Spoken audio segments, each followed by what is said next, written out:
thank you for coming into the Choose 80 Zoom room. It's really nice to see you. Yeah, The last time we saw you was at the Rediscovered album launch, Morrow Yes, Durago's yes, album. yes, That was a yes, great night. How did you get involved with that?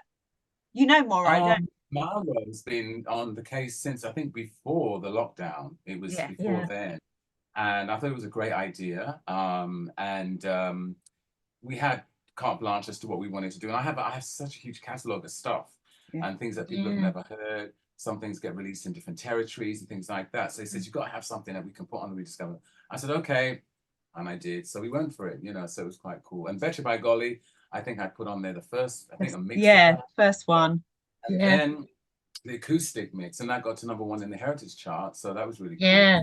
And Brilliant. the Christmas of 2022, I think. The Oh, charts are yeah. going so fast. I know. It's doing so well, that album, isn't it? Yeah, it is. And then recently, we've been doing really well. The #1 with Intimate Glow with I Take Me know. Back. Oh, we know. Oh, we love that. That's Yeah. amazing. It's such a lovely song. And a great collaboration, of course, with Bill Sharpe, isn't it, from Shakatak? And Bill Sharpe from Shakatak. He's a great mate. I knew Bill from, oh my goodness, years ago. We had the same agent and promoter, so we'd be in the same offices all the time. And if we were doing a show there, Shakatak were doing a show, would be, And even recently, we did a show together in Baku. So I think we're gonna. He's now touring, and I think he's doing Boysdale this week. I've got a little black book here, right here. So I mean, we start out actually this week. Our tour starts the 3rd and 4th at the Isha Theatre. So this Friday and Saturday, if you're around, please come down and see the show. If you're in Glasgow, come and see us on the 8th. Which we were. Come and see us on the 9th.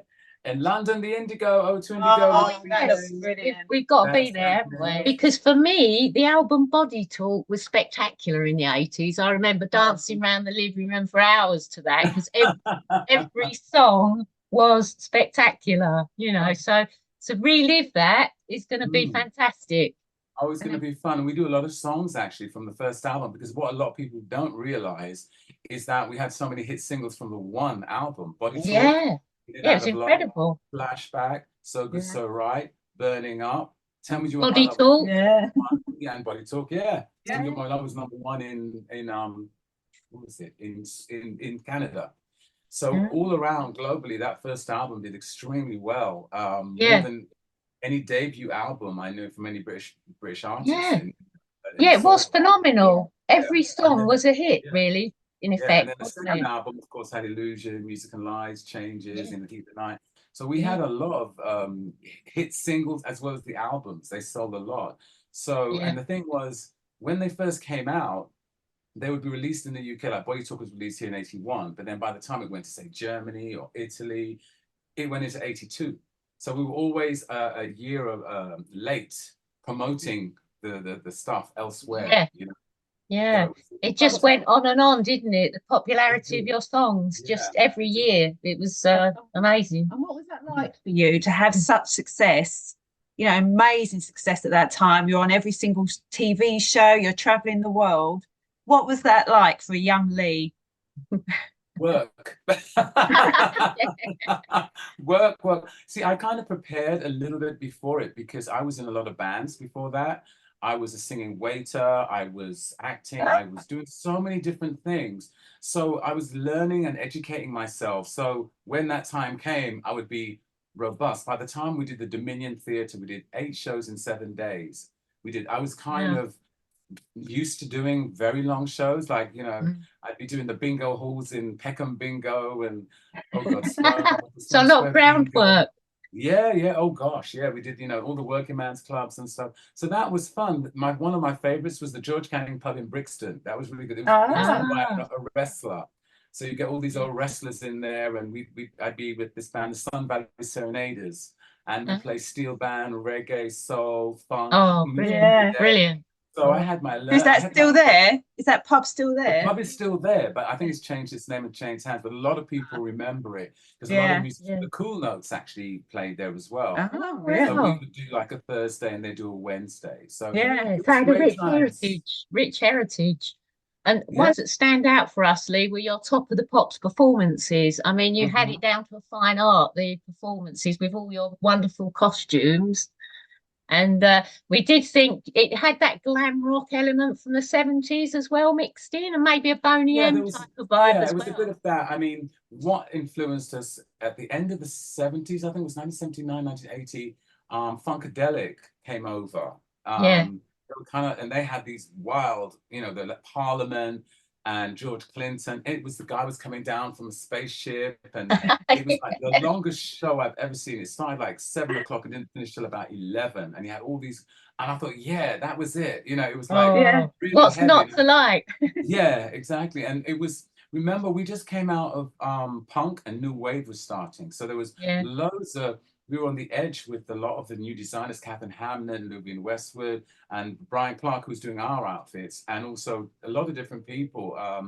Tommy Nutter, we knew people from him, and we'd go down to South Molton Street. So it was really thriving with ideas, and all the stuff we wore came from the streets and the clubs, what we were going to. Everybody was more outrageous than us. By the time you saw Top of the Pops at the end of the year, when our third single, Flashback, was released, everybody on the BBC Top of the Pops show looked like Imagination. Everybody. Headbands and leg ones. If you watch it, going into everybody looked like us. They said, well, we thank you for that, Lee, because that's what made the 80s vibe. We're still wearing sort of bright colours and everything now. So exactly. That makes us feel really cool and funky and good vibes, you know. Oh, that's why we're looking forward to your show for the tour. What else can we expect from the night? Are you doing anything other than your greatest hits? You throwing in a few covers or special? I have a few little stories that I'm going to put in the show, which some songs you will know. And everybody's saying I may give people a choice to I'll either sing one song or another song to see which ones they like. So yeah, I may do that. But that's a little surprise. And we love it. In a few shows, a few guests. Brilliant. Can't wait. We can't wait for that. It'd be brilliant. We've seen you perform a number of times. The last time was at Chillfest last year. And brilliant. What a reaction you got there.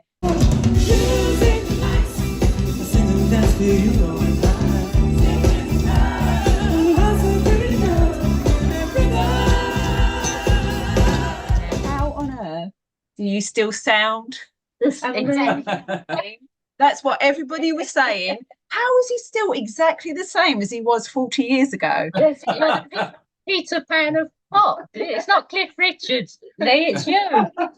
Well, I get up in the morning and I for many years I do a lot of breathing exercises, and I do qigong, which is like a stretching sort of thing for 10 minutes every day, and then I swim as well. I try and swim, or I do a power walk just to keep it going. This week I'm organizing all my costumes and different things, and I try to I try and be a little bit different each show, have a little bit of a different something for each performance. That's what's interesting about the shows. That's what makes people keep coming, because there's always something new to look forward to. Watch out for this one, definitely. I mean, and we've also got in London, we've got Lucen supporting us, which is great. Lucen's great. So Carl I've known for years, along with Steve and Jane. Each show, in everywhere we're going, we've got a different support. I've actually been getting a lot of new artists to support us. Giving them an opportunity to shine. So that's something I'm looking forward to. In Isha Theatre, we've got Lucian Moon. There's an artist called Eva we have in Glasgow. She came from Zimbabwe, and she was a refugee. Now, congratulations, because Take Me Back is #1 in the UK soul charts, and that's a great song featuring Mark King of Level 42.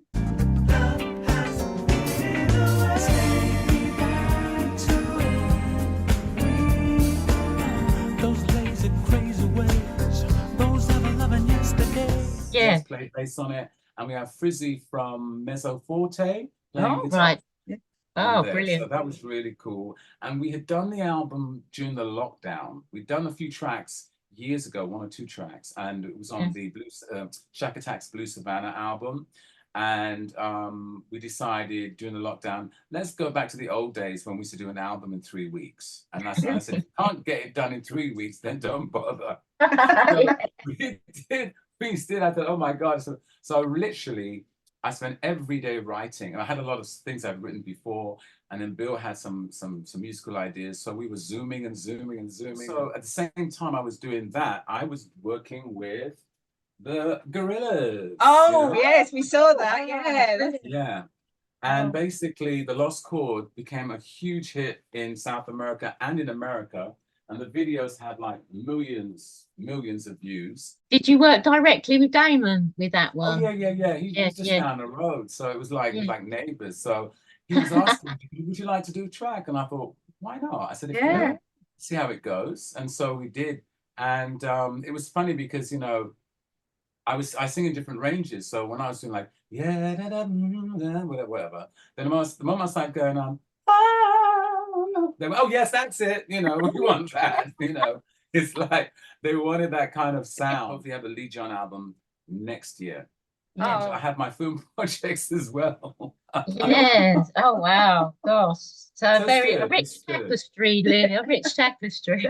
Well, you know, doing the tour is like probably, I mean, I love the stage, and it's probably maybe the most relaxing time I have because I can just be Leee John on stage. Yeah.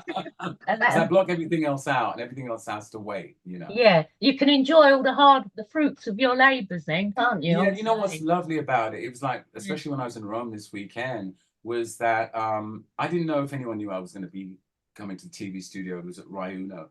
And there's all these fans of all these albums and pictures. And I'm still very, bewildered. I'm thinking, oh, you still know me? Oh my God, you know, and there's loads of them, you know. And even when we do shows here, it's like I get the strangest fans because I can guarantee you in any dressing room around the UK, I will have at least 4 or 5 pictures of me in Doctor Who. I love Doctor Who. It was the Peter Davison Doctor. It was weird. But it's the most weirdest thing, you know, they'll have the character I play, Mansell, and could you please sign? And it will be in my dressing room. We had music and lights out at the same time when I did it. So it was like, and my review was Leee John goes from one costume into another. That was the review I got. I bet it was like going back in the TARDIS, was it, Leee? No, that was fun. And Linda Barron. You remember Linda Barron? Yeah, she was in it with me. And Keith Barron as well. And he was in the episode I was in. So I had some really, dignified actors. We just worked together so well. It was great. You once sang to Marvin Gaye. Is that correct? That's true. How did that happen? We were in Imagination, my band, Ashley and myself and Errol. We went to Los Angeles to be on the American version of Soul Train. It was a Don Cornelius, he announced us on stage saying, this is the group that Marvin Gaye gives his stamp of approval. That's how he announced the American market. And then when we were leaving, Marvin was getting his makeup done. And I was like, oh my God, it's Marvin Gaye. So I went in and said, oh, Marvin, I'm such a great fan. He goes, hey guys, how are you? How are you? And I don't know what came into my head, but I just said to him, there was a track you did with Diana Ross, which was not on your duet album. And he said, which track was that? And I said, it was on a compilation album called Pops We Love You, called Keep a Light in My Window. So he said to me, he couldn't remember it. So he asked me to sing it. So I sang it to him. So I kept singing, and then he said, what else is it that I didn't remember? Sing for me more. So I ended up singing to, it's like my manager had to drag me out of the room because he was supposed to go on stage, so I was holding up production. So that was my magic moment. I bet that's a treasured memory, Leee, to be with one of the greats. Royalty. Oh, absolutely. And we also read that your parents were from St. Lucia, which is, I was lucky enough to visit St. Lucia last year. It's such a beautiful island. There? I was there last year. Oh, did you enjoy yourself? Oh, it was fantastic. Oh, such a beauty. The pitons, and we went to the hot butt springs, which was I've done a documentary on St. Lucia. Oh, really? Oh, so if you go to my website, you can see it's called I Love St. Lucia. Go to leejohn.com. You can go see. I did a 30-minute moment of me being in St. Lucia, but I wanted to find it from the grassroots up, and I also discovered a lot of the musicians over there as well. So that's in the documentary as well. Go back much to there? Did you visit? I have been, but I couldn't last year because my mother went because she was receiving an award, and I couldn't go because I was. Well, basically, my mum has been. She's an MBE. She's been Secretary of the St. Lucian Association since 1968. She's retired from that in 2019, 2020, something like that. But she's still involved also in the North London community. And the king, who it was the Prince's Trust before he became king, but he decided to do a special Windrush dedication to people who've contributed to the community. And one of the people was my mum. And so 10 people got their portraits painted. And I remember that now. Yeah. So from last year till when was it? From June last year till April, just this April, my mum's portrait has been in the National Gallery. Wow. How proud must you be? Well, we got to go to Buckingham Palace and meet the King and Queen, which is lovely. And then in November we were invited to his birthday, which is really cool. Amazing. So goodies here. Is my best mate Leroy Logan. He did his book. In Rags, and he was portrayed by oh my goodness gracious, my brain's gone. All I know, the guy that I was portrayed in his film, Steve McQueen did the film Red, White, and Blue, which is part of the Small Axe series. And John Boyega. Award portraying my best mate Leroy Logan, and Tyrone Huntley portrayed me. Oh wow! Did you do a good job, Lee? Well, he was okay. He's very talented, actually. He directs, he choreographs. He's very, very talented. So it was great to be portrayed by someone who has a great gift, you know. I thought, wow, in my lifetime, someone has portrayed me. Normally, you have to be gone before they do it. Yeah, exactly. Is it true? Because you're a cat lover as well, aren't you, Lee? You Skippy named is a cat. somewhere here. Skippy is normally, while I'm on the Zoom or something, he comes in. You know, like during the lockdown, I was doing some TV shows. And he would just come in here and want to be fed. You know, he likes the little treats. Oh yes, my too. Yeah, he has his timing. Like in the morning, after I've done my exercises, he knows it's time to eat. For treats. So there's a Grand National going down the stairs. And if I go anywhere else, it's like not meow, but one of his voices on one of your songs, Lee. Well, that has happened because when my engineer's in the studio, in my other room, I have my microphone stand. And what he was doing, he would lay around the microphone stand, and you could see his tail hitting the stand while I'm singing. So he was doing the beat. My engineer says, "Get him out! Get the cat out! Get the cat out!" You know. Finally, Lee, before we go, you've got obviously your tour and you're going out to France and Switzerland after that as well. Is there anything else the rest of the year that you've got planned? Oh my goodness. Well, well-earned rest. I'm doing a big show. The show I'm doing, think back, who's going to have Seal, Craig David, Ingobert Humperdinck's on the show as well. So I'm doing that. That's in July. And then I'm doing, I'm working with about 2 or 3 different orchestras. I'm doing some special, collaborations with some orchestras. Yeah. And that's going to be throughout. So I'm jumping from my band to the orchestra. And I'm going to be doing another jazz thing as well. And we're just talking about Bill and I getting together to do some shows together as well. That'd be good. Yeah. So that's quite cool. We'll definitely catch you on the road, Lee. You know, definitely. And we always.